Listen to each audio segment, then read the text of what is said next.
हरि ओम।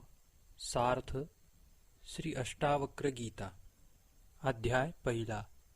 श्री गणेशाय नमः। श्री सरस्वत्यै नमः। श्री सद्गुरु चरणपदकमलारविंदाभ्यां नमः। जनक म्हणाला, हे प्रभो, ज्ञान कसे प्राप्त होईल, मुक्ती कशी मिळेल व वैराग्य कसे प्राप्त होईल हे मला समजावून सांगा।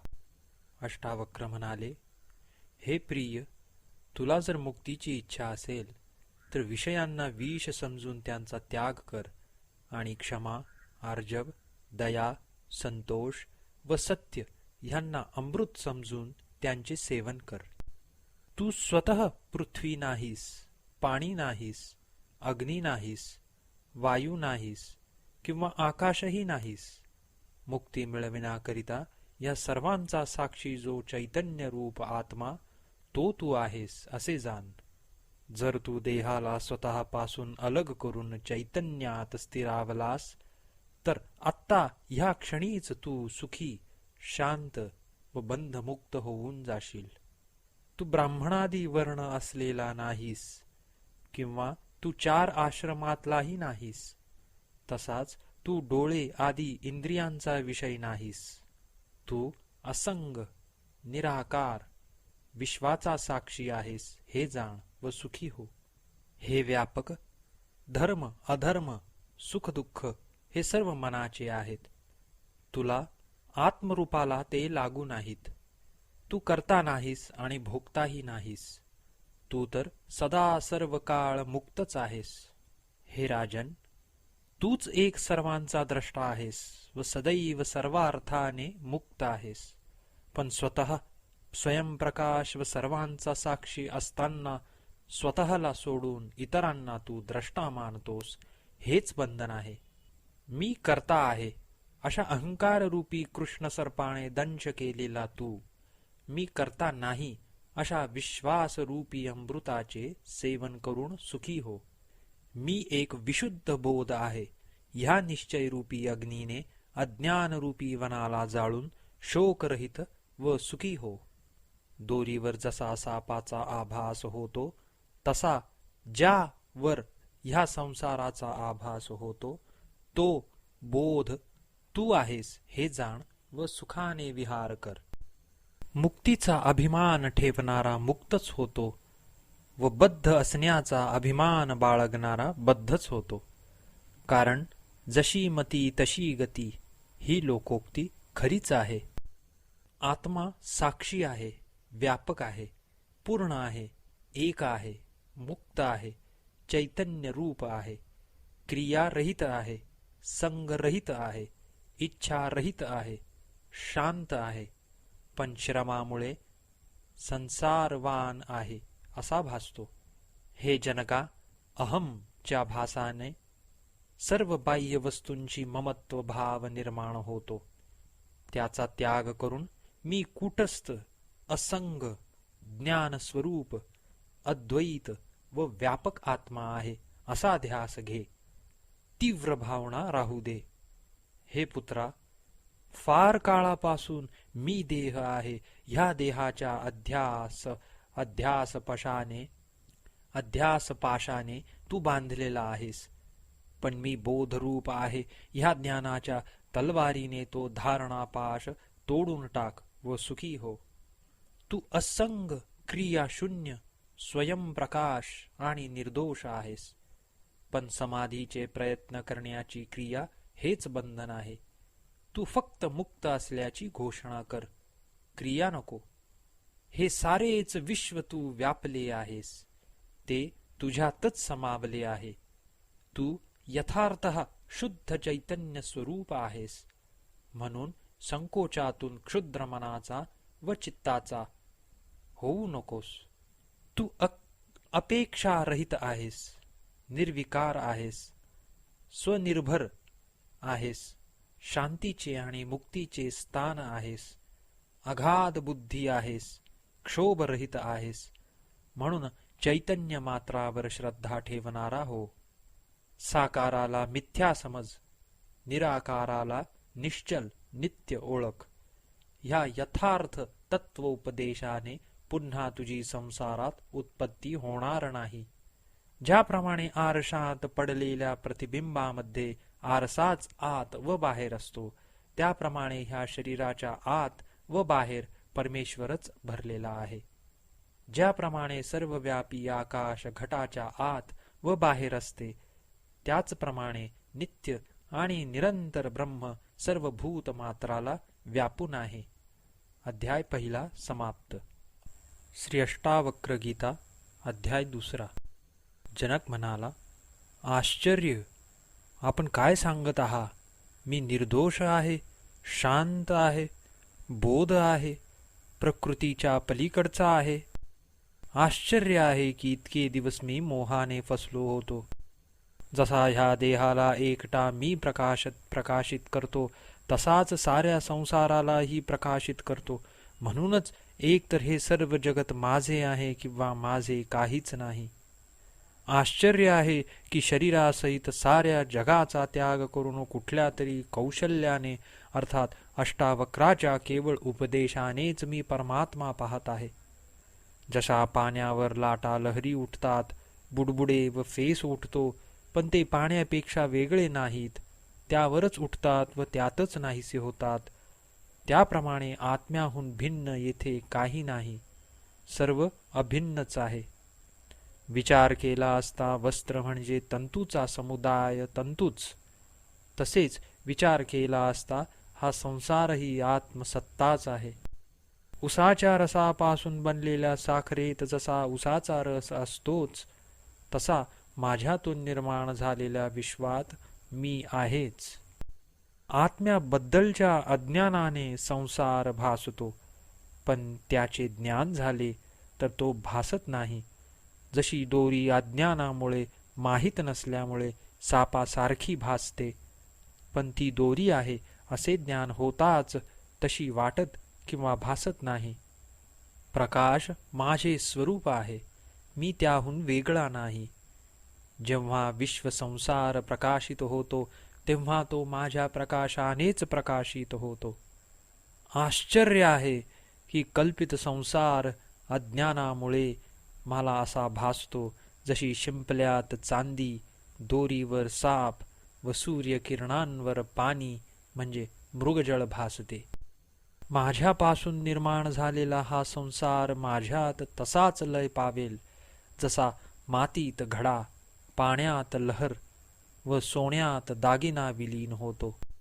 मी आश्चर्यमय आहे, मला नमस्कार असो.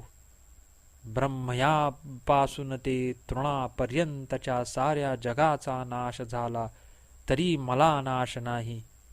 मी नित्य आहे, मी आश्चर्यकारक आहे, मला नमस्कार असो. मी देहधारी असूनही अद्वैत आहे, न कुठे जातो न येतो आणि साऱ्या विश्वाला निराकार साक्षी रूप द्रष्टा मात्र असा होऊन मी व्यापून उरतो. मी आश्चर्यमय आहे, मला नमस्कार असो. माझ्यासारखा निपुण कोणीच नाही, कारण शरीराला स्पर्श न होता ह्या विश्वाला कायम धारण करून असतो. मी आश्चर्यमय आहे, मला नमस्कार असो. एका अर्थी माझे काहीच नाही, कारण मीच नाही आहे. मीच शिल्लक उरलो नाही, मग माझे काय असणार? तेव्हा एका अर्थाने माझे काहीच नाही आणि एका अर्थाने सर्व काही माझेच आहे. कारण जेव्हा मी शिल्लक राहत नाही, तेव्हा परमात्माच फक्त उरतो आणि ह्याचे तर सर्व काही आहे, जे वाणी आणि मनाचा विषय आहे. ज्ञान, ज्ञेय आणि ज्ञाता हे तीनही यथार्थ सत्य नाहीत. ज्याच्यावर हे तीन भासतात तो मी निरंजन शुद्ध आहे. अहो, दुःखाचे मूळ द्वैत आहे व त्यावर काही औषध नाही, कारण हा आजारच खोटा आहे. ही सर्व दृश्ये खोटी आहेत आणि मी एक अद्वैत शुद्ध चैतन्य रस आहे. मी शुद्ध बोध आहे, माझ्या अज्ञानामुळे उपाधीची कल्पना मी केली आहे. असे नित्य मनन करून मी निर्विकल्प स्थितीत आहे. मला बंध अथवा मोक्ष नाही. बंधन जर भ्रम आहे तर मोक्ष कुठे? आश्रयरहित होऊन भ्रांती शांत झाली. आश्चर्याची गोष्ट आहे की हे सर्व जग आहे तरी मी अकलुषित, निरंजन व सर्वांच्या पलीकडचा आहे. शरीरासहित हे जग काहीच नाही, म्हणजे न खरे न खोटे आहे आणि आत्मा शुद्ध चैतन्य मात्र आहे. हे जाणल्यानंतर कल्पना कसली करायची? हे शरीर, स्वर्ग, नरक, बंध, मोक्ष आणि भय ह्या गोष्टी केवळ कल्पनाच आहेत.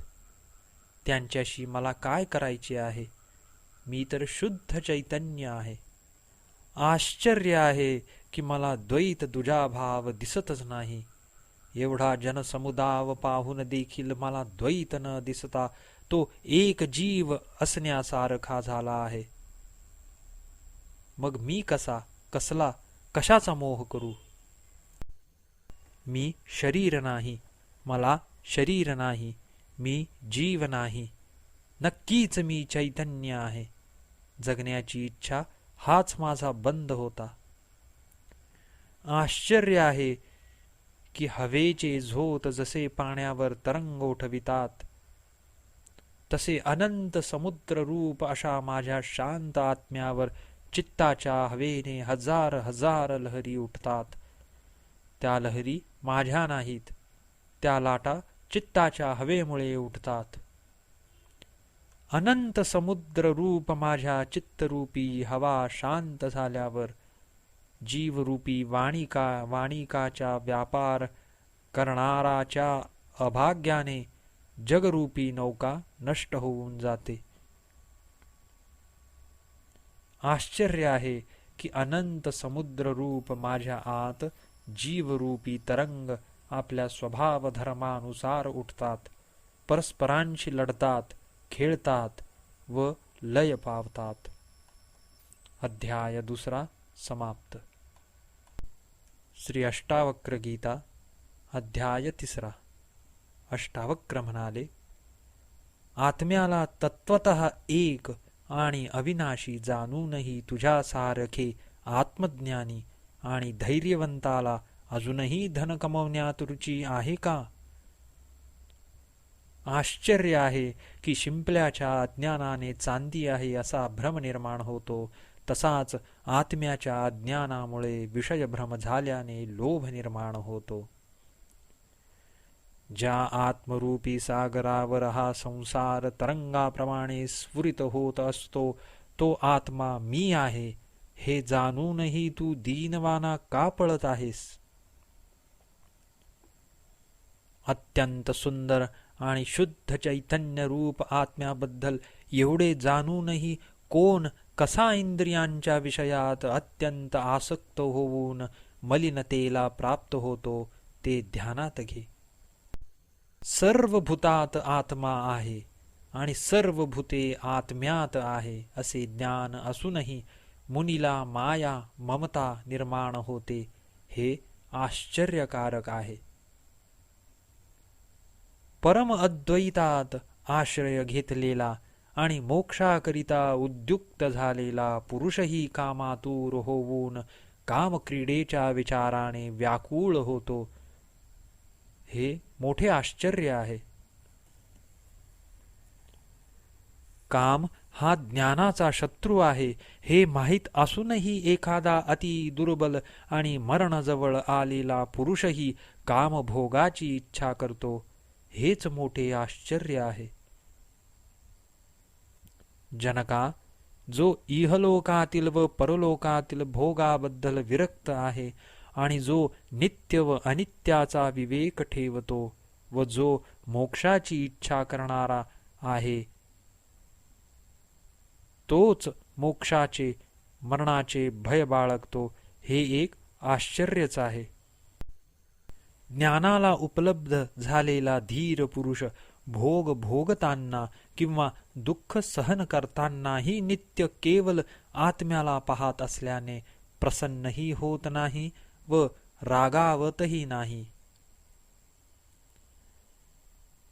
जो आपल्या कार्यमग्न शरीराला ते दुसऱ्याचे शरीर आहे अशा तटस्थ भावनेने पाहतो, तो महाशय असलेला पुरुष स्तुती किंवा निंदा ह्यामुळे क्षोभाला कसा प्राप्त होईल?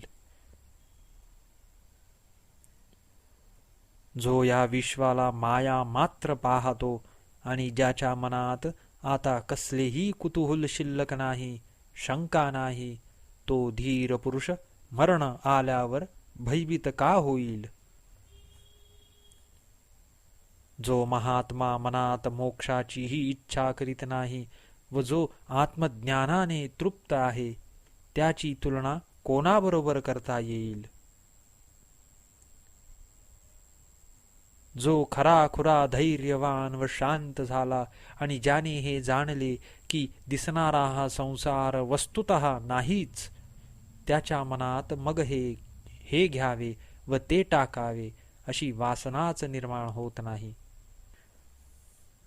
ज्याने अंतःकरणातील काम क्रोधादी विषयांचा त्याग केला, ज्याने साक्षी होऊन पाहिले की हे राग लोभ माझे नाहीत, मी फक्त प्रकाश आहे आणि भेदबुद्धिरहित व आशारहित जो झाला आहे, त्या पुरुषाला दैवयोगाने आलेल्या भोगांचा सुखाचा सुख व दुःखांचे दुःख वाटत नाही.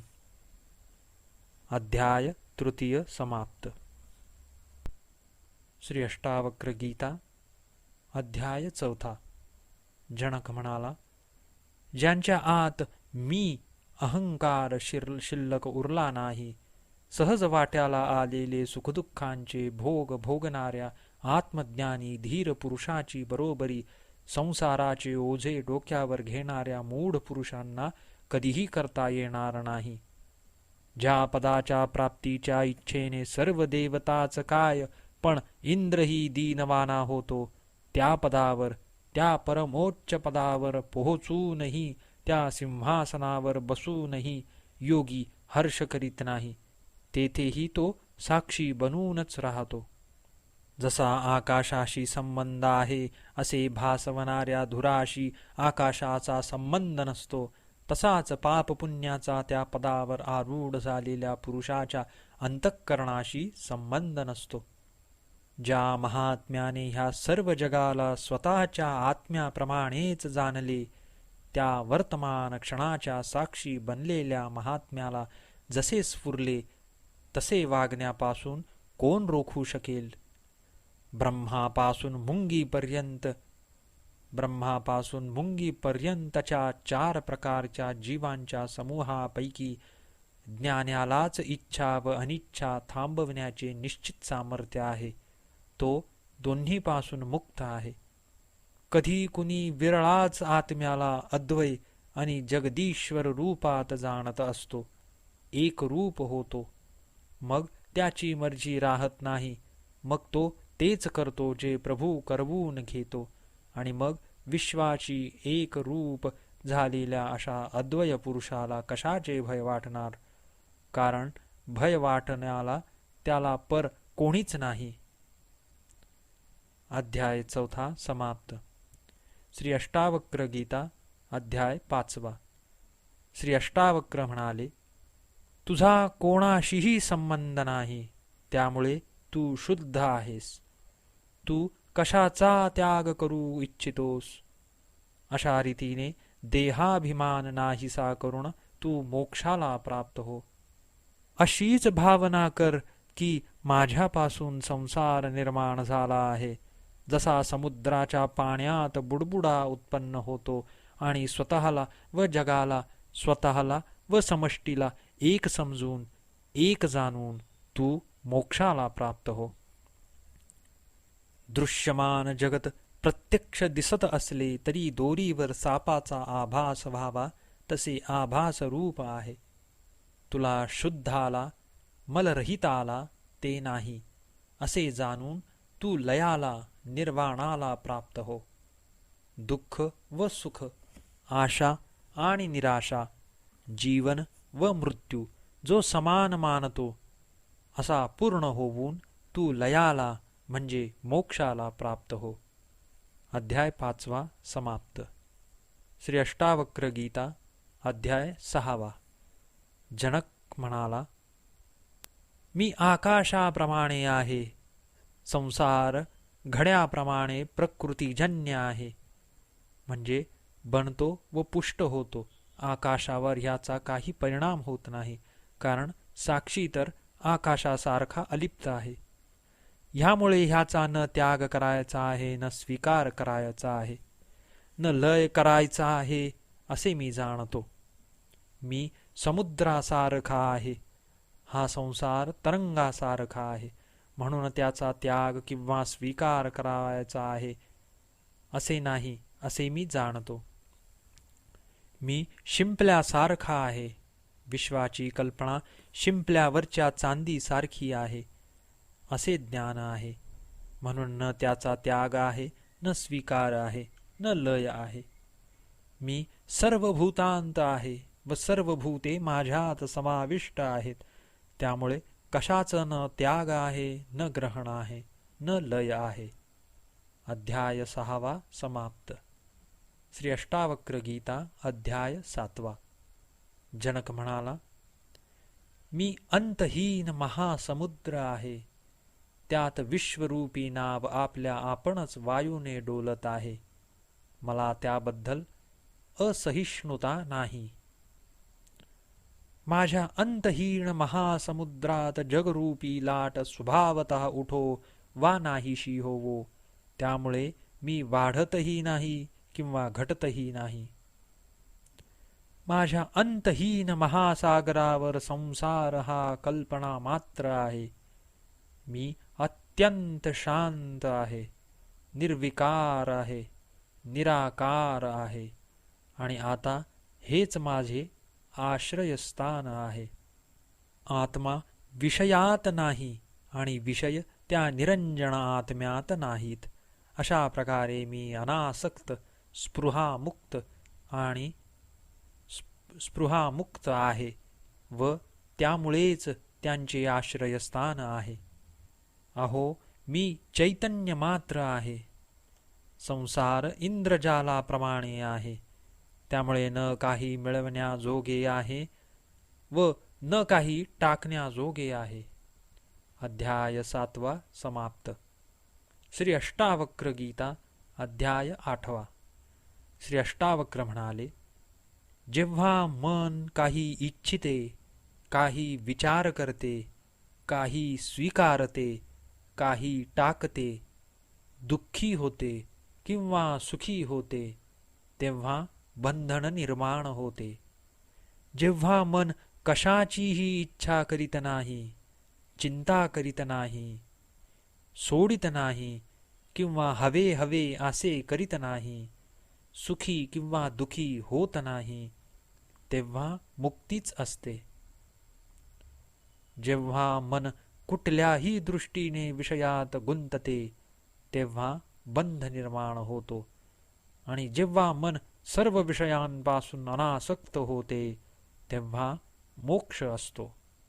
जेव्हा मी नसेल तेव्हा मोक्ष, जेव्हा मी असेल तेव्हा बंध.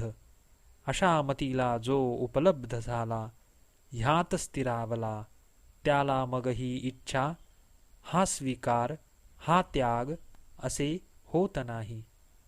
अध्याय 8 समाप्त. श्री अष्टावक्र गीता अध्याय 9. श्री अष्टावक्र म्हणाले, केलेली आणि न केलेली कर्मे व सुखदुःख द्वंद्व कोणाचा कधी शांत झालेली नाही आहेत. हे समजून घेऊन ह्या संसारात उदासीन निर्वेद होऊन अव्रती म्हणजे अनाग्रही व त्यागपरायण हो. हे प्रिय, लोकव्यवहार, उत्पत्ती आणि विनाश पाहून कुणा भाग्यशिलाचीच जगण्याची कामना, भोगण्याची वासना व ज्ञानाची इच्छा शांत झाली आहे.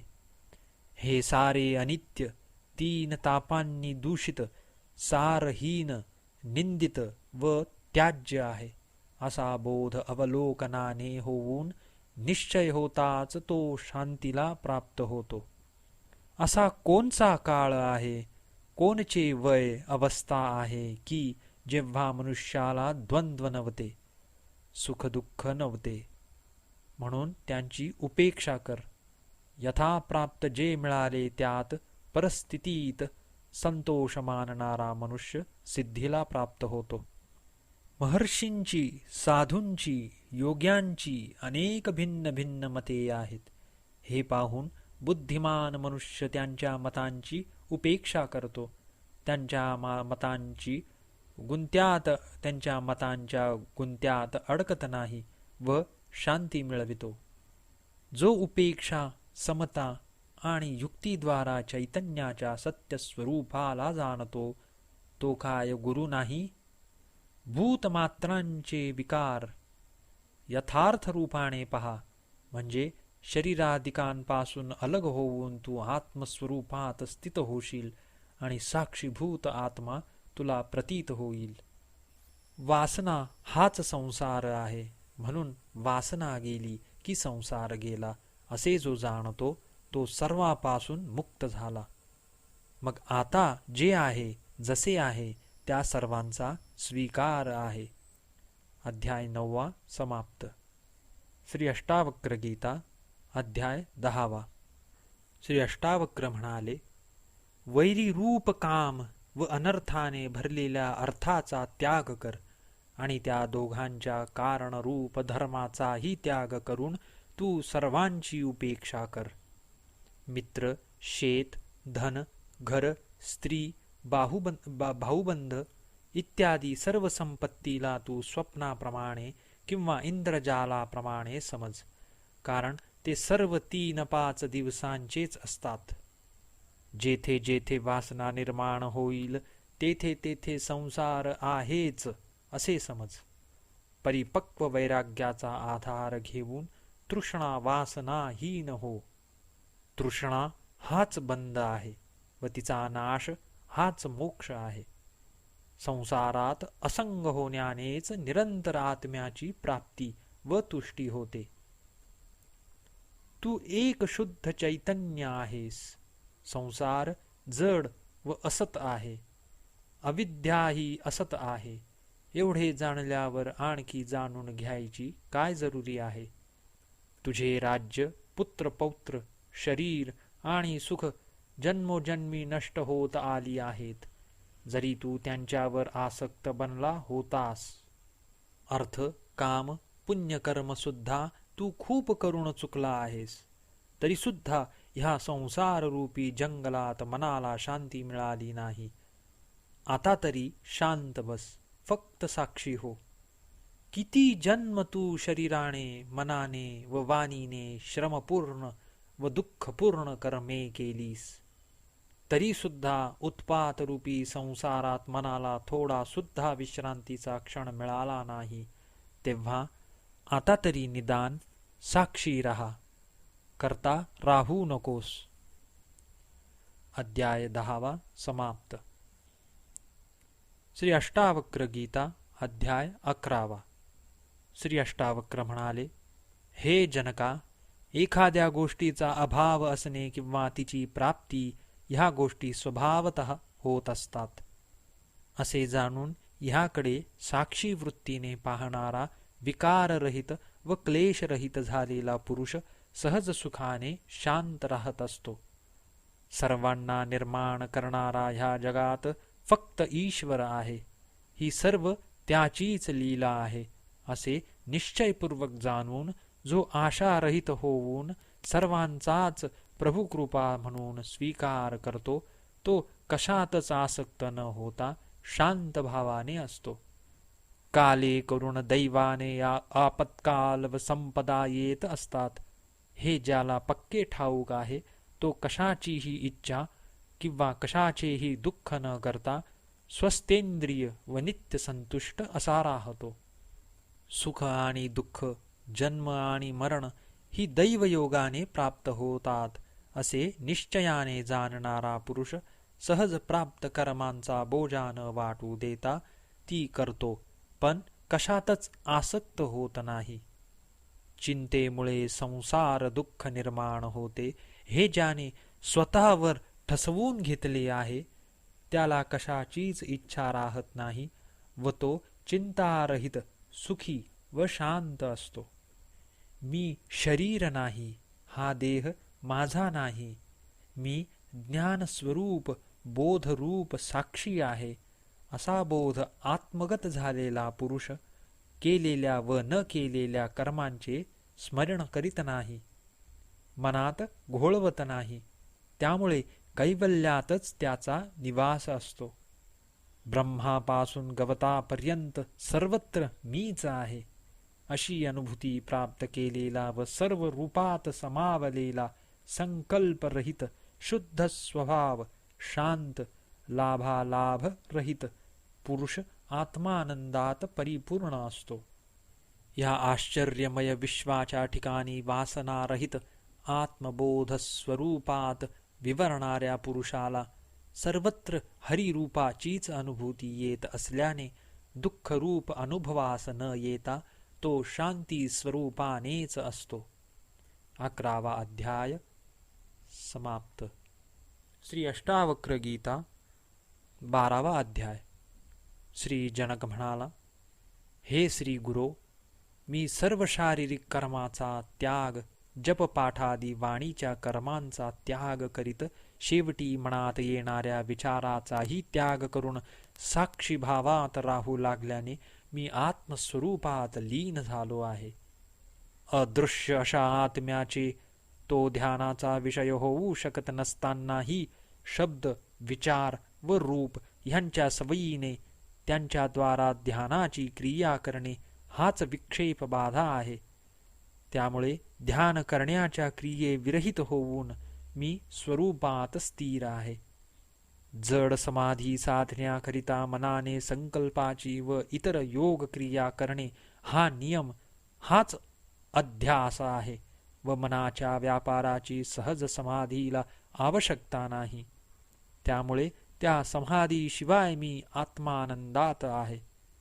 हे प्रभो, टाकण्यायोग्य व घेण्यायोग्य वस्तूंचा अभाव असल्याने, अर्थात आत्मज्ञानाची प्राप्ती झाल्याने मला टाकण्यासारखे किंवा घेण्यासारखे काही राहिले नाही व त्यामुळे हर्ष विषादही गेले व आता मी आपल्या स्वरूपात स्थिर झालो आहे. आश्रमधर्म व त्याची फळे, त्यागी संन्यासाचा, अनाश्रमीचा दंडधारणादी धर्म व योग्याचा धारण ध्यान इत्यादी धर्म ह्या विरहित मी आहे. ह्या सर्वांचा मी साक्षी चिद्रूप आहे. कामनेमुळे कर्माचे अनुष्ठान करणे किंवा कामनापूर्ती होणार नाही हे जाणून तिचा त्याग अज्ञानामुळे होतो. हे नीट ठाऊक असल्याने मी कर्म करण्याची व टाकण्याची इच्छा करीत नाही व स्वतःच्या नित्यानंद स्वरूपात स्थिर राहतो. अचिंत्य अशा ब्रह्माचे चिंतन करताना मनाने चिंतनाची क्रिया केली जाते, म्हणून मनाच्या त्या क्रियेचा विचाराचा त्याग करून मी स्वभावात राहतो.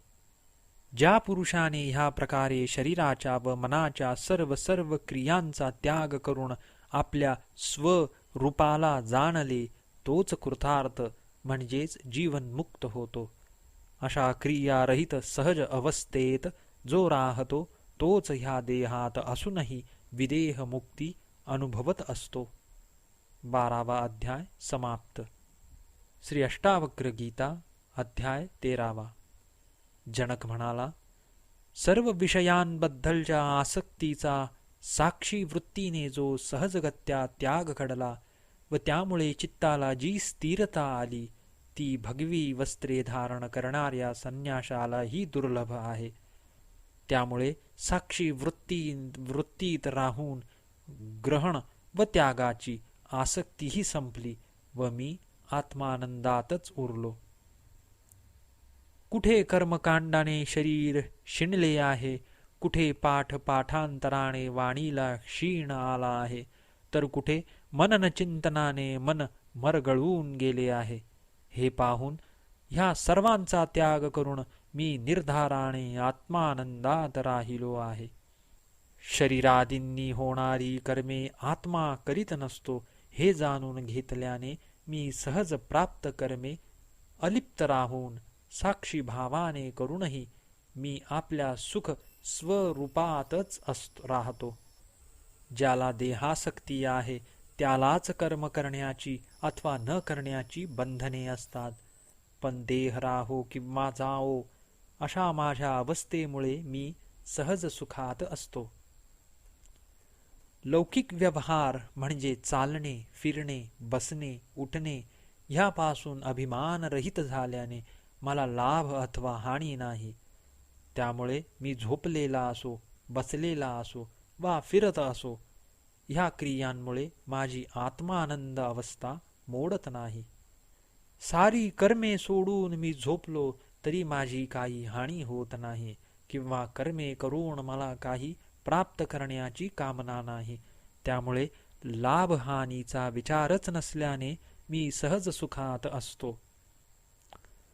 निरनिराळ्या परिस्थितीतील सुखांची आंदोलने पाहून मी सुख व दुःख ह्यात भेद मानिनासा झाल्यामुळे सुखी आहे. 13वा अध्याय समाप्त. श्री अष्टावक्र गीता अध्याय 14. जनक म्हणाला, जो पुरुष स्वभावाने शून्य चित्त आहे तो प्रारब्ध कर्मानुसार आलेले विषय भोगतो. पण जसा गाढ झोपलेल्या माणसाने उठवण्यात आल्याने त्या झोपेचा पगडा असतानाच सांगितलेले काम करावे, त्याच प्रकारे हानी लाभाचा विचार न करता अलिप्त व साक्षी राहून ती कर्मे करतो. शून्य चित्त झाल्यामुळे माझ्या विषयभावना मावळल्या आहेत. पूर्णात्मदर्शी अशा माझी विषयभोगांची इच्छा नष्ट झाल्याने आता माझे धन कुठले, मित्र कुठले, शास्त्रांचा अभ्यास कुठला आणि निदिध्यासनादिक कुठे उरले. माझे तर कशाबद्दलच आस्था बुद्धी राहिली नाही. साक्षी पुरुष व परब्रह्म परमात्म्याचा बोध होऊन साऱ्या आशा मावळल्या, बंधने गळून पडली व मोक्षाचीही कामना शिल्लक राहिली नाही. विकल्पशून्य अंतःकरणाच्या निभ्रांत पुरुषाच्या अवस्थेत स्वच्छंदाने वावरणाऱ्या त्या मुक्त पुरुषाला त्याच मुक्त अवस्थेला पोहोचलेला मुक्त पुरुषच जाणतो. 14वा अध्याय समाप्त. श्री अष्टावक्र गीता अध्याय 15. श्री अष्टावक्र म्हणाले, सात्विक बुद्धीचा पुरुष थोड्याशा उपदेशानेच कृतार्थ होतो, पण संसारासक्त असद्बुद्धीचा पुरुष आयुष्यभर जिज्ञासू असूनही पुन्हा पुन्हा मोह पावतो व मुक्तीला मुक्तो. विषयाबद्दल वैराग्य म्हणजेच मोक्ष व विषयाविषयी रस म्हणजे आवड असणे हाच बंध आहे. एवढेच ज्ञान आहे. जसे वाटेल तसे तू कर. तत्वबोध वाद विवाद कुशल पंडितालाही मूक व जड व आळशी वाटण्या इतका कर्मापासून परावृत्त करतो व सहजावस्थेत ठेवतो. त्यामुळे भोगाभिलाषी लोकांनी ह्या मार्गाचा त्याग केला आहे. हे जनका, तू शरीर नाहीस, भोगता नाहीस किंवा करता नाहीस. तू निखळ चैतन्य आहेस, ह्याचा साक्षी आहेस. त्याच निरपेक्ष साक्षी वृत्तीत राहून तू सुखाने राहा. राग व द्वेष हे मनाचे धर्म आहेत. ते मन म्हणजे तू नव्हेस, तर विकल्परहित निर्विकार असा बोधरूप आत्मा तू आहेस, हे जाणून सुखाने राहा. सर्व भूतांमध्ये तो चैतन्य रूप आत्मा आहे व भूते त्यात समावली आहेत. ह्या बोधाने निरहंकारी व ममतारहित असा तू सुखी अस. समुद्रावर उठणाऱ्या तरंगाप्रमाणे हे विश्व ज्यावर स्फुरण पावते ते तूच आहेस ह्याबद्दल संदेहच नाही. म्हणून हे चिन्मय तू विगतज्वर हो. हे सौम्य, श्रद्धा ठेव, ह्याबद्दल संशय ठेवू नकोस. श्रद्धा ठेव की तू ज्ञानस्वरूप भगवान परमात्मा प्रकृतीहून वेगळा आहेस. गुणांनी लपेटलेले शरीर जड आहे, ते येते आणि जाते. आत्मा न जाणारा आहे व न येणारा आहे. मग त्या शरीराबद्दल एवढा खेद करण्याचे काय कारण आहे? तुझा हा देह कल्पांतापर्यंत राहो अथवा ह्या क्षणीच त्याचा नाश होवो, पण तू चिन्मात्र स्वरूप असल्याने तुला वृद्धी कुठली व नाश कुठला?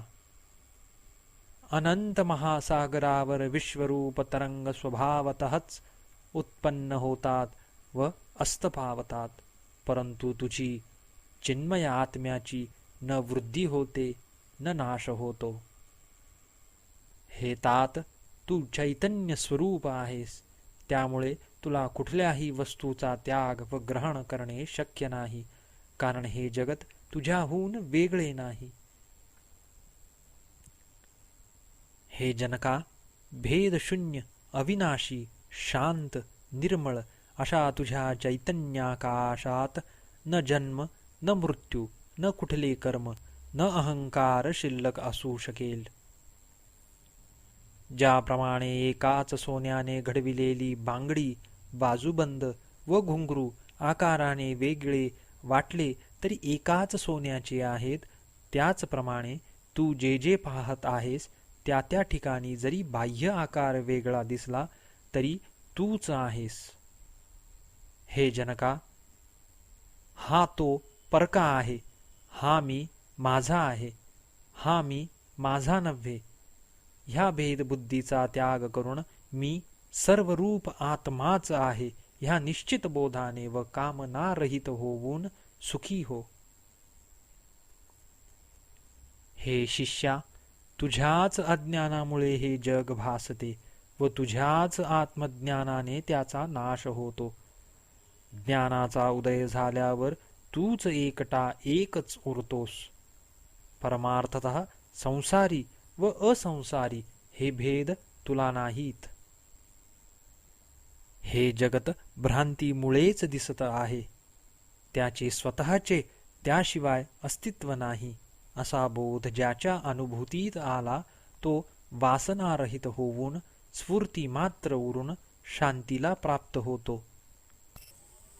हे जनका, ह्या संसार रूपी महासागरात सदा एकटा एक तूच असंग व साक्षी रूपाने होतास व राहशील.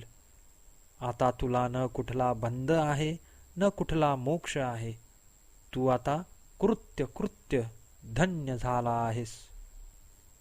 हे चिन्मय, संकल्प विकल्पाने तू आपले चित्त क्षोभित करू नकोस, तर संकल्प विकल्प रहित होऊन आपल्या आनंद स्वरूपात रहा. ध्यान करणे ही मनाची क्रिया आहे, म्हणून ध्यानाचा हृदयात काहीही प्रतिमा ठेवण्याची क्रिया हेही ध्यान असल्याने त्याचाही त्याग कर.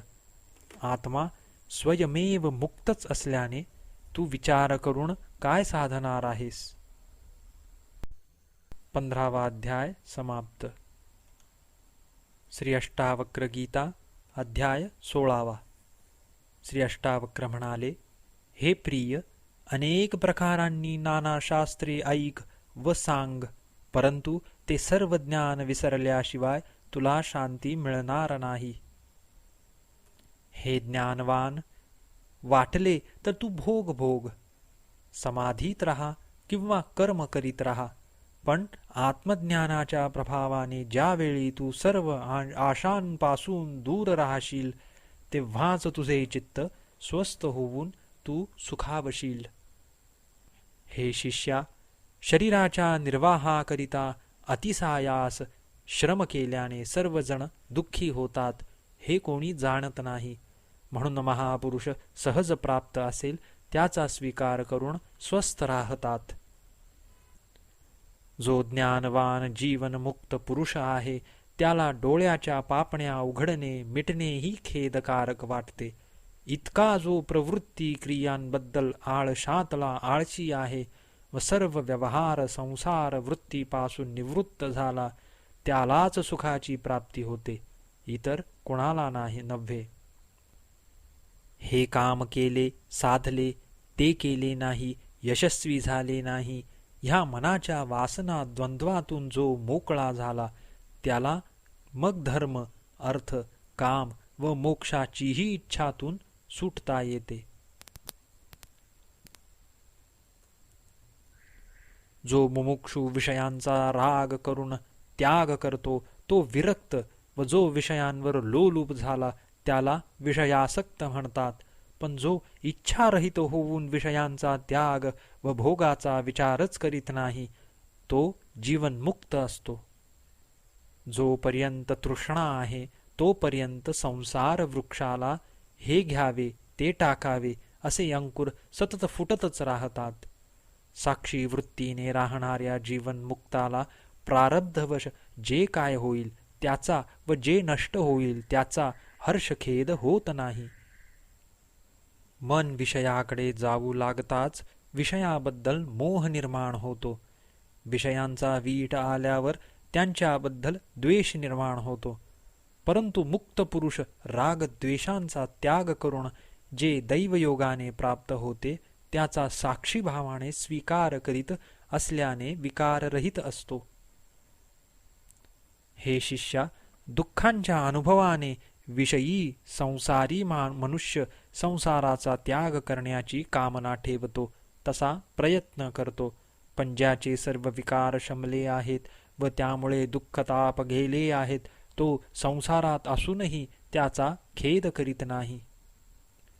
ज्याला मोक्षाची तीव्र हाव आहे, तो मिळवीनच अशी जिद्द आहे व देहाबद्दल तशीच तीव्र ममता आहे, तो ज्ञानी व योगी होऊ शकत नाही. तो केवळ दुःखाचा वाटेकरीच असतो.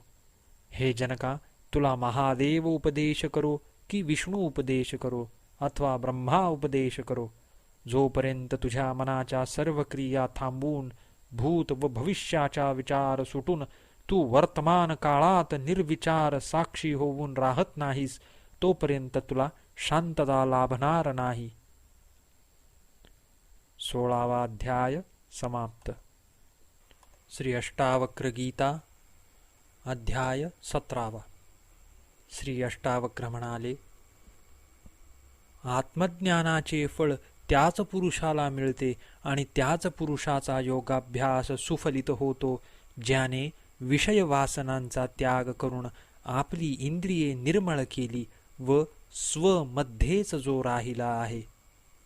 हे जनका, ह्या संसारात तत्ववीत ज्ञानी कधी खेदाला प्राप्त होत नाही, कारण तो जाणतो की माझ्या एकट्यानेच हे सर्व विश्व व्यापले आहे. खेद द्वैताने होत असतो, अद्वैत असल्यावर खेद कसला. मधुर रसाच्या सल्लकी नावांच्या वेलीचा चारा खायला मिळाल्यावर कडू असलेला कडुलिंबाचा पाला हत्ती खात नाही, त्याप्रमाणे जो आत्मानंदात रममाण झाला त्याला विषयांचा आनंद आनंदित करू शकत नाही.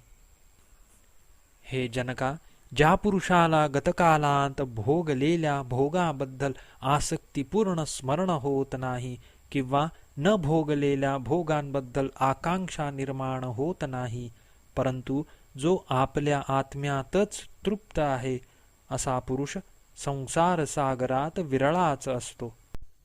ह्या जगात मुमुक्षु आकांक्षा करणारे अनेक प्रकारचे पहावयाला मिळतात, परंतु भोग आणि मोक्ष ह्यांच्या आकांक्षारहित आणि परब्रह्माच्या बाबतीत कामनारहित स्थित असा पुरुष क्वचितच सापडतो.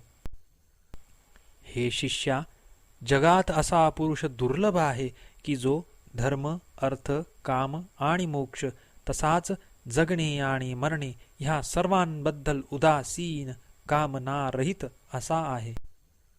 विश्वाचा लय व्हावा अशी इच्छा ज्या ज्ञानी पुरुषाला नाही किंवा विश्व स्थिर राहिल्याबद्दल ज्याला राग नाही, अर्थात प्रपंच राहो वा नष्ट होवो ह्याबद्दल जो उदासीन आहे व यथाप्राप्त आजीविकेद्वारा संतुष्ट राहत असतो तो धन्य होय.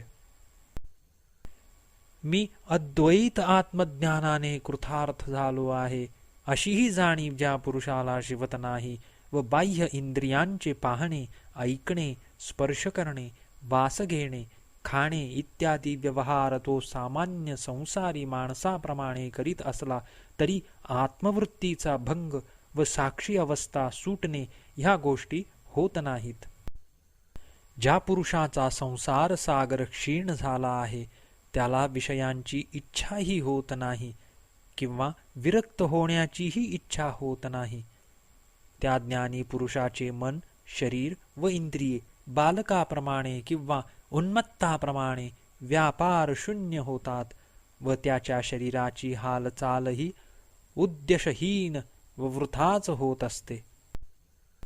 ज्ञानी पुरुष सामान्य माणसाप्रमाणे बाह्य विषयांकडे डोळे उघडून जागा राहत नाही, कारण त्याला बाह्य विषय न दिसता परब्रह्मच दिसते. तसाच तो डोळे बंद करून झोपतही नाही, कारण झोपलेल्याची बाह्य विषयांची जाणीव संपते, पण ज्ञानी पुरुषाचे अनुसंधान झोपेतही सुटत नाही आणि त्यामुळे ज्ञानी पुरुष केवढी मुक्तदशा अनुभवतो ते आश्चर्यजनक आहे. सर्व वासना गळून पडल्याने निर्मळ, प्रसन्न व शांत झालेला जीवनमुक्त सर्व अवस्थांत एकरस ब्रह्मरूपाने सर्वत्र प्रकाशमान होतो. सर्वत्र पाहताना, ऐकताना, स्पर्श करताना, वास घेताना, खाताना, घेताना, बोलताना, चालताना ज्ञानी इच्छा द्वेष रहित असतो, कारण त्याची ब्रह्मानंदी टाळी लागलेली असते. मुक्त पुरुष कोणाची निंदा करीत नाही, कोणाची स्तुतीही करीत नाही, हर्षही पावत नाही व रागावतही नाही, कुणाला काही देत नाही, कुणाकडून काही घेत नाही. तो सर्वत्र रसहीन, आसक्तिहीन वृत्तीने असतो. कामुक स्त्रियांना पाहून वा मृत्यूजवळ उभा ठाकला असता ज्याचे मन कासावीस होत नाही तोच मुक्त पुरुष होय. ज्याचे चित्त सुखात आणि दुःखात संपर्कात आलेल्या स्त्री पुरुषांबद्दल संपत आणि विपत कालात समतोल राहते त्या धीर पुरुषालाच जीवनमुक्त असे म्हणतात. जीवनमुक्त पुरुष कोणाची हिंसा करीत नाही, तसेच कोणावर दया करण्याकरिता हपापत नाही. तो कुणाशी उर्मटपणाने वागणार नाही, तसाच कुणापुढे दीनही होणार नाही.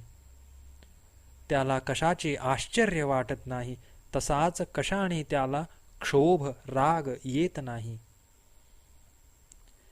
जीवनमुक्त पुरुष विषयांचा द्वेष करीत नाही, तसाच तो विषयलोलूपही असत नाही.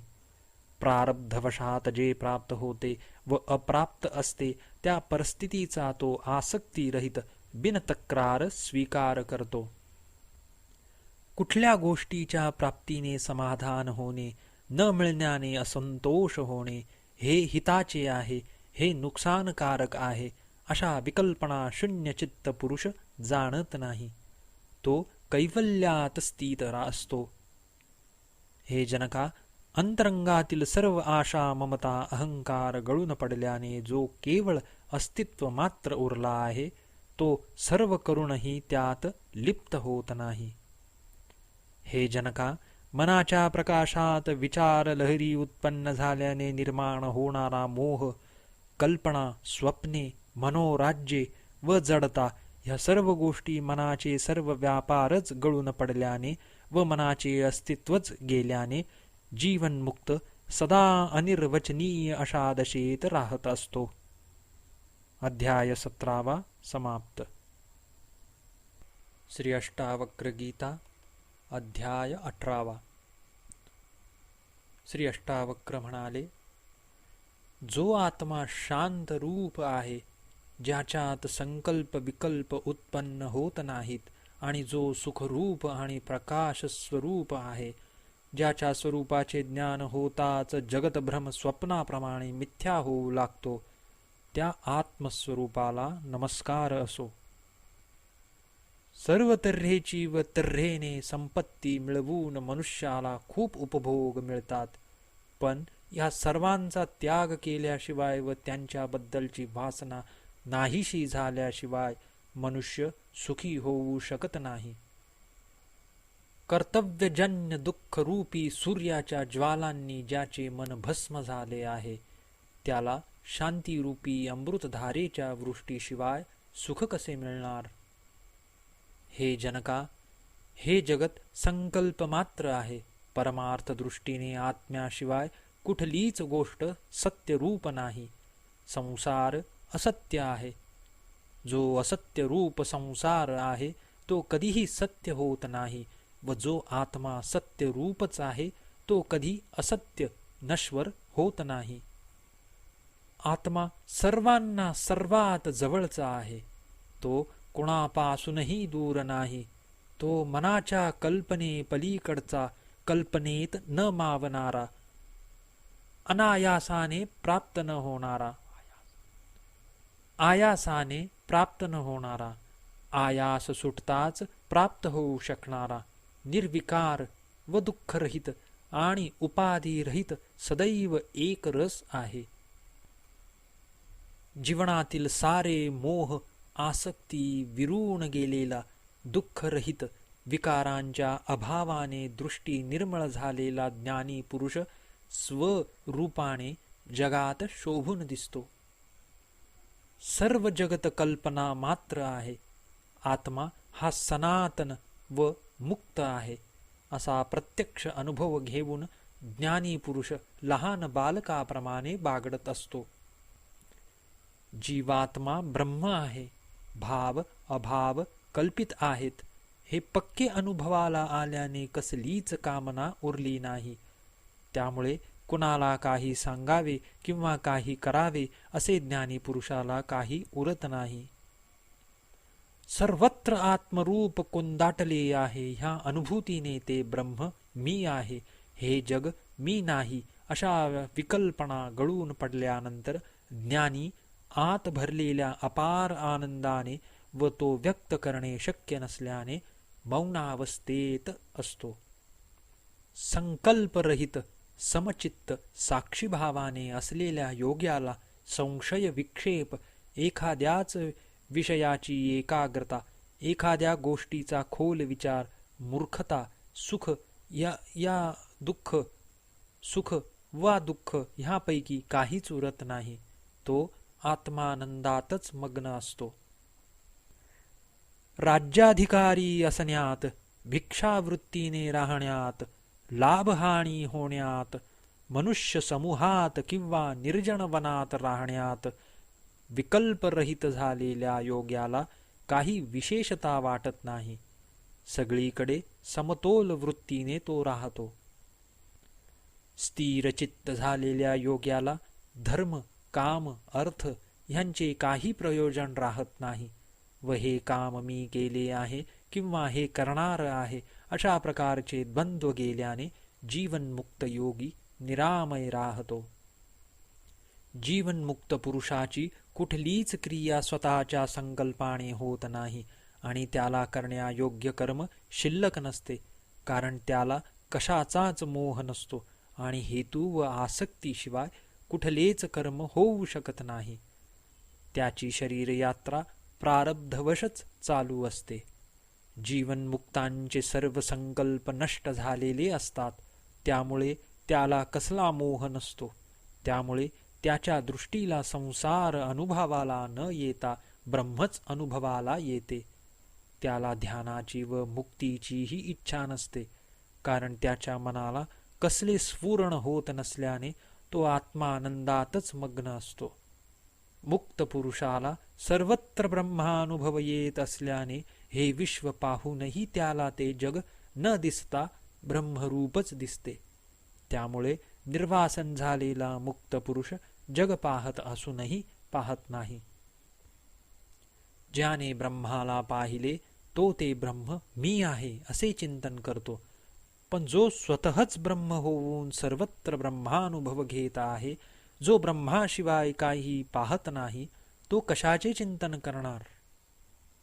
जो स्वतः मध्ये विक्षेप संशय पाहतो, तोच चित्ताचे हे संशय विक्षेप जावेत म्हणून चित्तरोधाचा प्रयत्न करतो. पण ज्याचे सर्व संशय विक्षेप आत्मानुभवाने मावळले आहेत, विक्षेप संशय घ्यायला मनच शिल्लक उरले नाही, तो कशाचा निरोध करणार? ज्ञानी पुरुष संशय विक्षेपरहित होऊन इतर लोकाप्रमाणेच त्यांच्यात वावरत असतो, पण त्यांच्यात अलिप्तपणे राहून तो स्वतःच कुठला विक्षेप संशय समाधी किंवा बंधन ह्याचा अनुभव घेत नाही. ज्ञानी मनुष्य स्वतः आत्मानंदात तृप्त असतो. लोकदृष्टीने तो काही करताना दिसला तरी त्या करण्यामागे काही करावे किंवा काही करू नये अशी कामना नसल्याने, वासना नसल्याने त्याने काही केले तरी ते न केल्यासारखेच असते.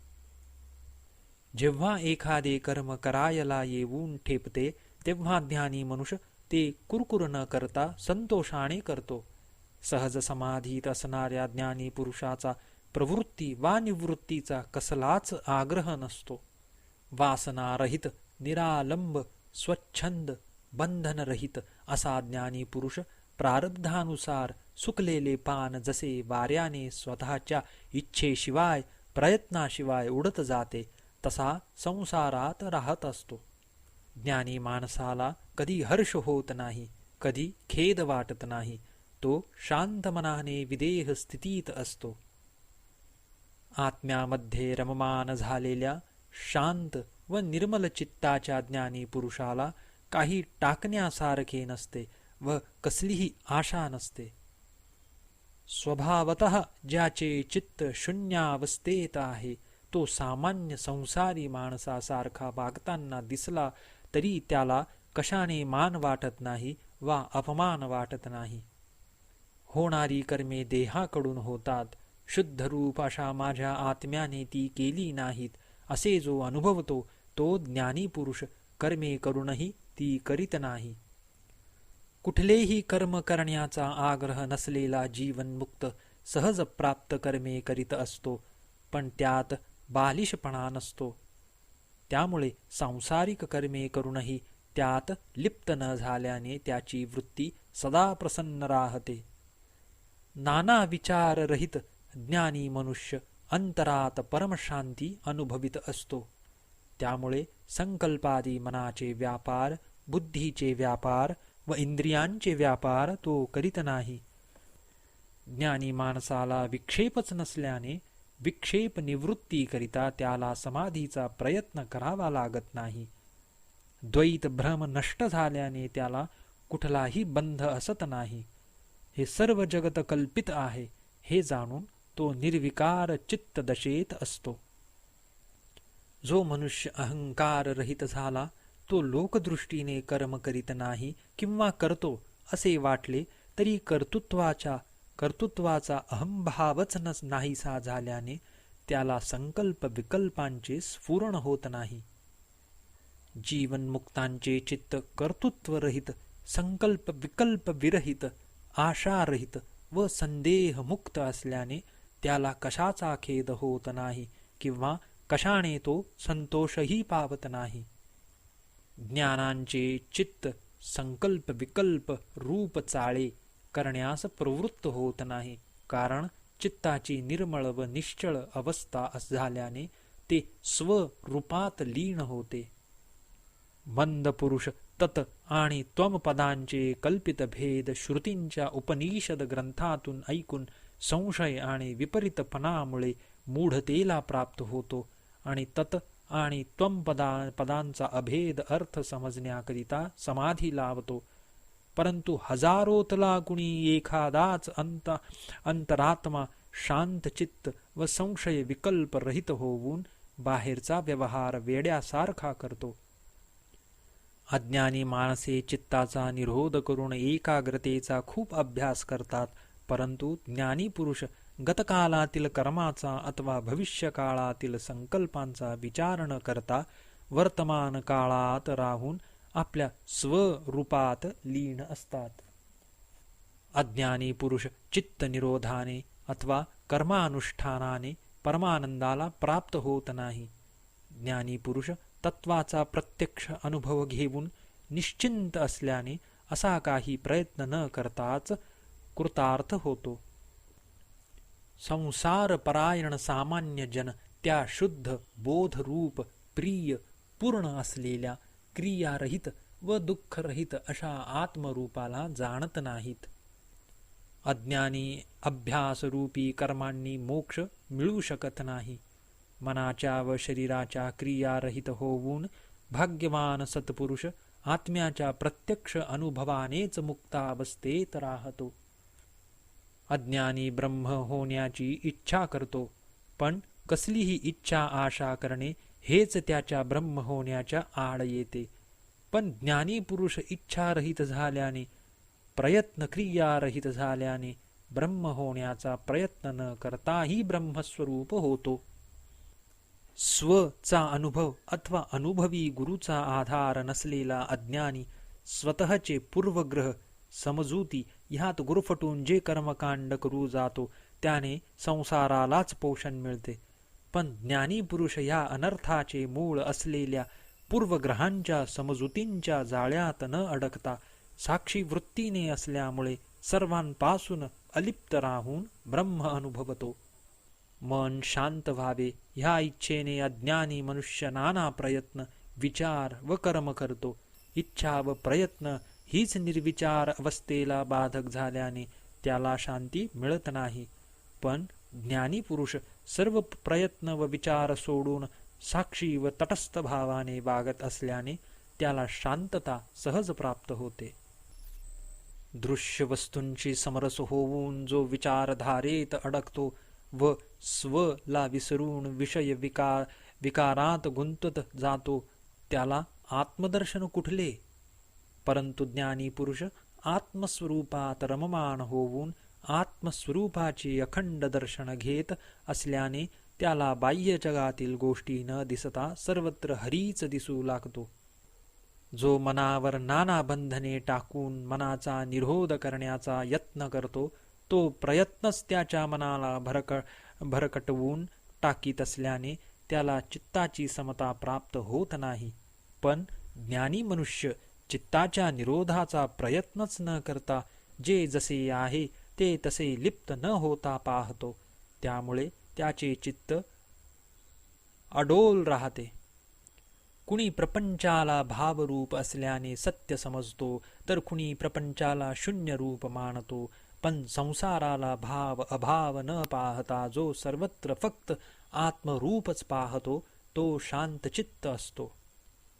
कुबुद्धीचा पुरुष शुद्ध अद्वैत आत्म्याला विकारी विचारांच्या द्वारा पाहू बघतो.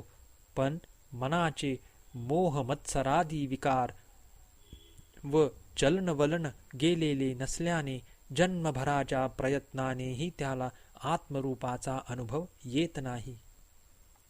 मुमुक्षु पुरुषाची बुद्धी सतत कशात ना कशात गुंतविल्याशिवाय वासनेशिवाय राहू शकत नाही. पण मुक्त पुरुषाची बुद्धी कशाचीच इच्छा करीत नसल्याने मोकळी व स्वच्छ राहते. मुमुक्षु मनुष्य विषयरूपी वाघाला पाहून भयभीत होतो व चित्तवृत्ती एकाग्र व्हावी म्हणून पर्वत गुहात जाऊन राहतो. त्याने त्याच्या चित्तवृत्ती एकांतात असूनही सर्वत्र फिरत असतात. पण मुक्त पुरुष विषयरूपी वाघ हे खोटे आहेत हे जाणून त्यांना भीत नाही.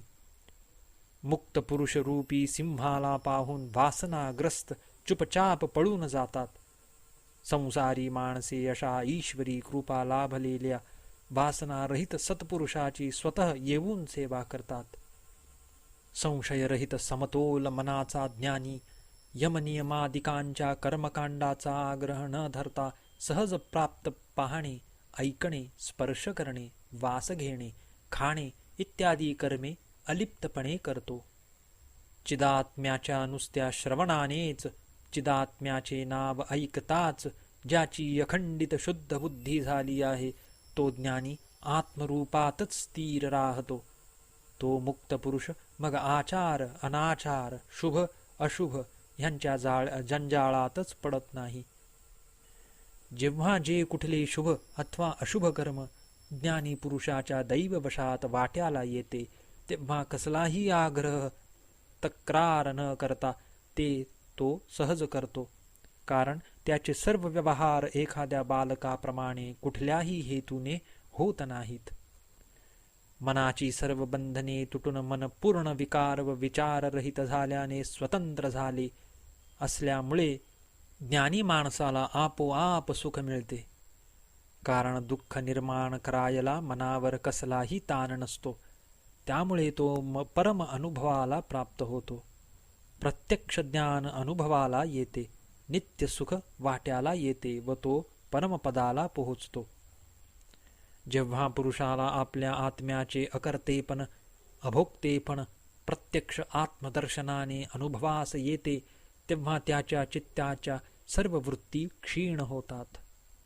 ज्ञानाचे एखाद्या बालकासारखे उच्छृंखल तापट वागणे शोभून दिसते, पण कामनांनी भरलेल्या माणसाने काही हेतू बाळगून पाळलेली शांतता शोभादायक नसते.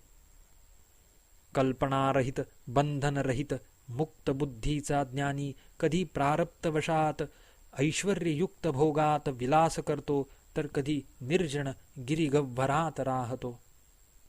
विद्वान, देवता, तीर्थ, स्त्री, राजा, प्रिय व्यक्ती वगैरेंची पूजा होताना पाहून ज्ञानी पुरुषाच्या हृदयात कसलीही वासना निर्माण होत नाही. जीवनमुक्ताची नोकर चाकर, स्त्री, पुत्र, कन्या, स्वगोत्राचे जातीचे लोक या सर्वांनी हसून टवाळी व तिरस्कार केला तरी त्याचे चित्त क्षोभ पावत नाही. ज्ञानी पुरुष बाहेरून संतुष्ट दिसला तरी संतुष्ट नसतो, तसेच बाहेरून खिन्नसा वाटला तरी अंतरात खिन्न नसतो. त्याची ती आश्चर्यकारक दशा फक्त त्या अवस्थेला पोहोचलेल्या मुक्त पुरुषालाच समजू शकते. संकल्परहित, विचारशून्य, दुःखरहित, शून्याकार, आकाररहित ज्ञानी पुरुषाला अमुक गोष्ट करायला हवी असे सांसारिक कर्तव्य उरत नाही, ते त्याला दिसत नाही. अज्ञानी शरीराने कुठली कर्मे न करताही संकल्प आशांनी मन भरलेले असल्याने सतत व्यग्र असतो, पण ज्ञानी शरीराने सहज प्राप्त कर्म करीत असूनही संकल्प व आशा रहित असल्याने स्वस्थ असतो. आत्मसुखात असलेला ज्ञानी जीवनमुक्त उठणे, बसणे, येणे, जाणे, जेवणे, बोलणे आदी सर्व व्यवहार शांत चित्ताने सुखपूर्वक करतो. ज्ञानी मनुष्य व्यवहार करताना संसारी माणसासारखा क्लेश पावत नाही. शांत महासरोवराप्रमाणे क्षोभरहित असल्याने प्रसन्न असतो. वासना न सुटलेल्या मुढाचे कर्म टाकणे हे कर्म करण्याला संसाराला उद्युक्त करते, तर सहज प्राप्त कर्मे करणाऱ्या ज्ञानी पुरुषाने कर्मे केली तरी ती निवृत्तीची फळे देणारी होतात. संसारी मूढाचे वैराग्य घरदार सोडण्यातच दिसून येते, पण अंतरातील संसार तसाच राहतो. पण देहाबद्दलची आसक्ती सुटलेल्या ज्ञानाला कशाबद्दल प्रेम आणि कशाबद्दल वैराग्य येईल? अज्ञानी माणसाची दृष्टी संसाराची आसक्ती व त्या संसार साधनेत येणारे अडथळे ह्यामुळे सतत गढूळलेली राहून मन बैचेन असते. पण सर्व संसाराचा हरिरूपाने अनुभव घेणाऱ्या ज्ञानी माणसाला हरीचेच दर्शन होत असल्याने तो स्वरूपात स्वस्थ असतो. जो ज्ञानी बालकाप्रमाणे कामनारहित होऊन कार्याला आरंभ करतो, तो खरे म्हणजे काहीच करीत नाही.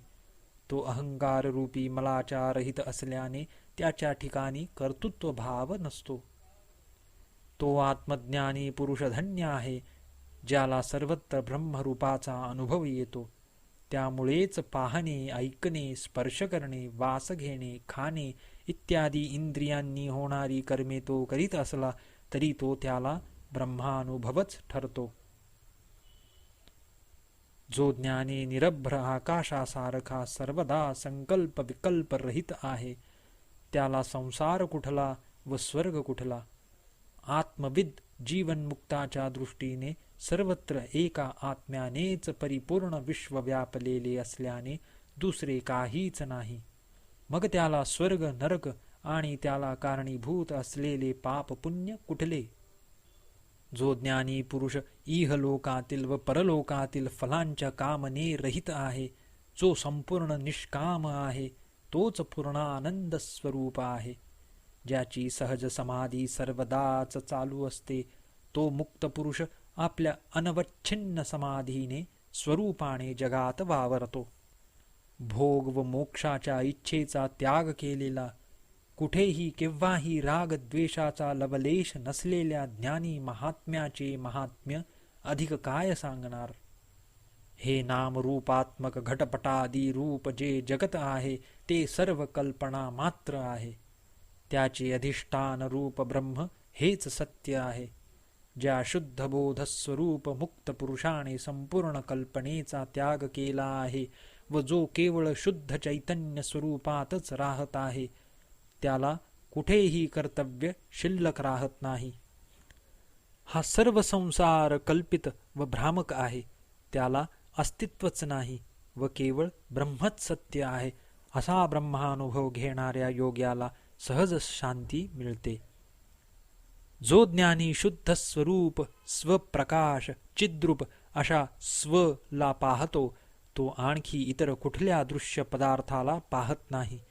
मग त्याला कुठल्या विषयाबद्दल आसक्ती असेल, कुठला विधी करावा लागेल, किंवा कशाबद्दल वैराग्य असेल, किंवा कशाचा उपशम करावा लागेल. जो चिद्रूप आत्म्यात कार्यासहित माया पाहत नाही, त्याच्या दृष्टीला बंध कुठला, मोक्ष कसला आणि हर्ष विषाद कसले. आत्मज्ञान होईपर्यंतच मायाभ्रमरूप संसाराचे अस्तित्व असते.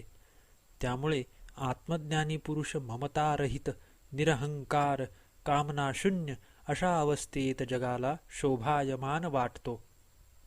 अविनाशी व खळखळ रहित म्हणजे राग द्वेष दुःखरहित आत्म्याचे दर्शन घेणाऱ्या मुनीला कसली विद्या, कुठले शास्त्र, कुठले जग, कशाचा देह आणि त्याबद्दलचा अहम मम भाव असू शकेल. यदा कदाचित अज्ञानी पुरुषाने चित्तनिरोधादी कर्मांचा त्याग केला, तरीही मनोराज्यादी व वाणीचे प्रलाप तो करीत राहतो. मंद पुरुष आत्मवस्तूबद्दल ऐकूनही संसाराबद्दलची मूर्खपणाची आसक्ती सोडित नाही आणि बाह्य गोष्टी न करण्याचे ठरवूनही त्याचे आतल्या विषय लालसांचे चिंतन सुटत नाही. ज्ञानामुळे ज्याची सर्व कर्म व ती करण्याची उर्मी गळून पडली आहे, त्याला सहज प्राप्त नसलेले कर्म करण्याची वा काही बोलण्याचीही इच्छा होत नाही. ज्या धीर पुरुषाचे मोहादी सर्व विकार दूर झाले, त्याच्या दृष्टीला तम अंधकार कुठला आणि अंधकाराचा अभाव असल्याने प्रकाश कुठला. कारण हे दोन्ही सापेक्ष आहेत. अशी ज्ञानी पुरुषाला कालादिकांचे भय नसते. न कुठे हानी, न कुठे लाभ, न कशाबद्दल प्रेम असते, न द्वेष असतो, न काही ग्रहण करणे, न त्याग करणे असते. अनिर्वचनीय व स्वभावरहित योग्याला धैर्य कशाविरुद्ध, विवेक कशाबद्दल व निर्भयता कुणापासून ठेवण्याचे कारण नाही, कारण तो सदा एक रस ब्रह्म असतो. जीवनमुक्त आत्मज्ञानाच्या दृष्टीने स्वर्गही नाही व नरकही नाही, तर सर्वत्र एक आत्माच परिपूर्ण व्यापून आहे. आत्म्याव्यतिरिक्त ज्ञानाच्या दृष्टीला दुसरे काहीच नाही. ज्ञानाचे चित्त ब्रह्मामृताने परिपूर्ण व शीतल असल्याने त्याला कुठल्या लाभाकरिता प्रार्थना करावी लागत नाही किंवा हानी झाली तरी शोक करावा लागत नाही. कामनारहित ज्ञानी सज्जन शांत पुरुषाची स्तुती करीत नाही किंवा दुष्टाची निंदा करीत नाही. आत्मतृप्त योगी सुख आणि दुःख समान झाल्याने कुणाचेच कुठले कृत्य पाहत नाही. धीर जीवनमुक्त पुरुष संसाराचा द्वेष करीत नाही किंवा संसार पाहतही नाही, कारण त्याला सर्वत्र ब्रह्मानुभव येत असतो. द्वैत नाहीसे झाल्याने तो ब्रह्मरूप होतो. त्यामुळे तो स्वतःचे वेगळे आत्मरूपही पाहत नाही. त्यामुळे तो हर्षविषादरहित होऊन जन्ममरणरहित होतो. पुत्रस व स्वस्त्रीबद्दल आसक्तीरहित आणि विषयाबद्दल कामनारहित व स्वतःच्या शरीराबद्दल चिंतारहित असलेला ज्ञानी शोभायमान असतो. मुक्त पुरुषाला प्रारब्धवशात ज्या गोष्टी प्राप्त होतात त्यांनीच तो संतुष्ट असतो आणि प्रारब्धानुसार नाना प्रकारच्या देशात, वनात, नगरात संतुष्ट राहून फिरतो. ज्या मुक्त पुरुषाला स्वरूप हीच भूमी विश्रांती स्थान आहे, त्याला कसलीच चिंता असत नाही, मग देह राहो अथवा जाहो. जीवनमुक्त निर्विकार होऊन संसारात राहतो. तो स्वतःजवळ काही ठेवीत नाही. तो विधिनिषेधाचा किंकर होत नाही. स्वच्छंद वागतो. निर्हेतुक भटकतो. सुखदुःखादी द्वंद्वे व संशयरहित होऊन कशातच आसक्त नसतो. जो ममतारहित असून ज्याला माती व सोने समान झाले आहे व ज्याच्या हृदयाच्या सर्व ग्रंथी तुटून जो संशयरहित आहे आणि ज्याच्या स्वभावातील रज व तमोवृत्ती साफ धुवून निघाल्या आहेत, असा ज्ञानी दर्शनीय होतो. जो मुक्त आत्मा सर्व विषयांबद्दल आसक्तीरहित आहे, ज्याच्या हृदयात थोडीही वासना शिल्लक नाही, अशा संपूर्ण तृप्त ज्ञानी पुरुषाची तुलना कोणाबरोबर करणे शक्य आहे. जीवनमुक्त सर्वत्र फक्त ब्रह्मच अनुभवत असल्याने पाहत असूनही संसार त्याला दिसत नाही. सांगत असूनही ब्रह्म अकथ्य असल्याने सांगत नाही. जाणत असूनही ते अनुभवत असल्याने जाणत नाही. ऐकत असतो तरी ब्रह्मच ऐकत असल्याने सांसारिक गोष्टी त्याला ऐकू येत नाहीत. निर्वासनी ज्ञानी पुरुषाशिवाय असे कोण करू शकेल? उच्च निश्चत्वाची भावना सर्वथा गळून गेलेला व कामनारहित असलेला ज्ञानी भिक्षू असो वा भूपती असो, सर्व अवस्थात शोभूनच दिसतो. जो निष्कपट योगी आहे, कोमल स्वभावाचा आहे, आत्मनिष्ठ, पूर्णार्थी व स्वच्छंदपणे राहणारा आहे, त्याला संकोच कसला? वृत्तीचे येणे जाणे कुठले, नि कर्तृत्वाचे कशाचे, आणि अमुकच मार्ग व तत्व खरे आहे असा त्याचा आग्रह कसा असणार?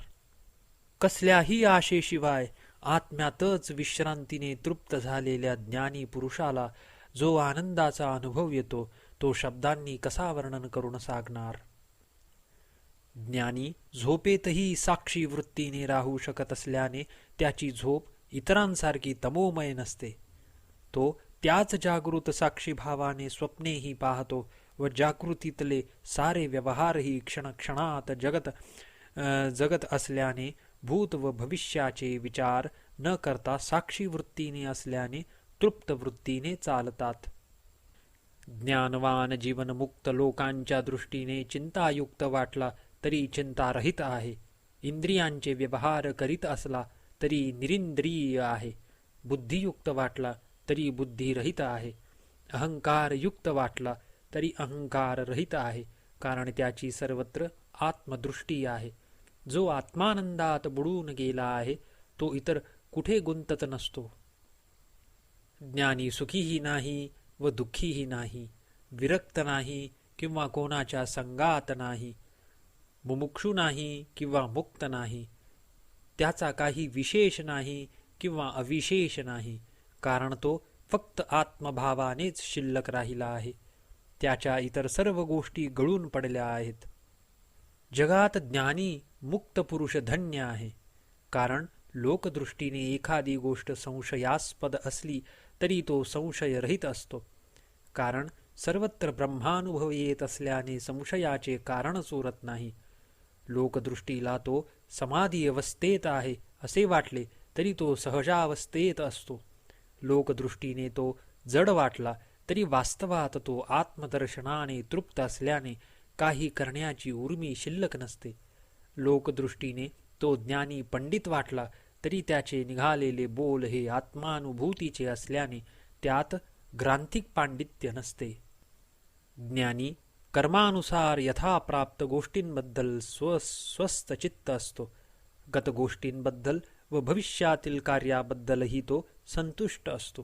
तृष्णेच्या अभावामुळे केलेल्या कामांमध्ये त्याला प्रसन्नता व उद्वेग नसल्याने तो त्यांचे स्मरणही करीत नाही.